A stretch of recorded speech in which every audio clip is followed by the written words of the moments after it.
Have you ever found yourself wanting to replace the text on an image? Do you have old marketing materials, memes that you want to make a template from, or pictures with embedded dates? With this new tool, you can easily remove text from images and have it replaced with plausible fill. Then, you can add any new text you want using the software of your choice. In this project, I combined the text detection library EasyOCR with a pre-trained generative inpainting model provided by Yu et al. In their 2018 paper, Generative Image Inpainting with Contextual Attention. Together, these models form a text detection and removal pipeline. First, the EasyOCR library detects rectangular regions of interest surrounding the text. Then, those regions are used to calculate a mask of the image. Finally, those regions are removed from the original image and the inpainting model generates plausible fill for those regions. The inpainting model uses multiple state-of-the-art machine learning techniques to generate new content for the masked regions.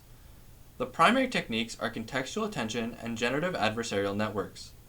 Contextual attention attempts to identify the pixels and objects in the image which contribute most to how the masked region should be filled, regardless of their distance from the masked regions. Generative adversarial networks, also known as GANs, are a class of techniques which involve training a generative model which draws the pixels, and a discriminative model which attempts to identify whether or not an image has been manipulated. This creates a positive feedback loop which has been shown to create very realistic looking images. Now I will give a demonstration of the software as it exists. As a product, it would be accessible to developers as an API and as a website to consumers. For this demo, I have written a Python script which will load the model, edit images to which I have already added text, then display the image with the text and with the text removed. The first image is a meme. My models have successfully identified most of the text, but unfortunately have written some text-like pixels in its place. The second and third images both contain dates. In the second image, the text detection model was unable to locate the text, likely because it is a similar color to the background. In the third image, the high contrast of the date text was easily identified and was removed cleanly as if it were never there. The final image in this demo is promotional material.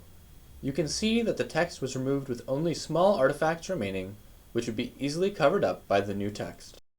The biggest challenges in this research project were all related to implementing the details of the text removal pipeline. To do so, I had to make several changes to the testing and training routines which were originally shipped with the pre-trained generative inpainting model. Modifying these routines usually required in-depth research into the details of how those routines run, including libraries used in those routines. Luckily, many of the details I needed to know were provided in GitHub issues for the inpainting model. I also needed to learn and make use of a number of third-party libraries such as OpenCV2 to draw the images. I would label the performance of the text removal pipeline as good enough, but with a lot of room for improvement. As seen from the images shown in the demo, the inpainting model still struggles with certain types of images, and the text detection model is also imperfect. However, the combined performance of the text removal pipeline was not worse than that of the inpainting model alone, at least in terms of peak signal-to-noise ratio, PSNR, or structural similarity index measure, SSIM, indicating that the text detection is not having a big effect on the overall performance of the model. Additionally, I tried fine-tuning the inpainting model in my new dataset, but got significantly worse PSNR values from the tuned model. I believe this is due to the discriminator being underpowered relative to the generator, but I was not able to show that conclusively in my research. In future work, I would like to add an additional model between text detection and inpainting, which would mask the pixels that make up the text, rather than rectangular regions around the text.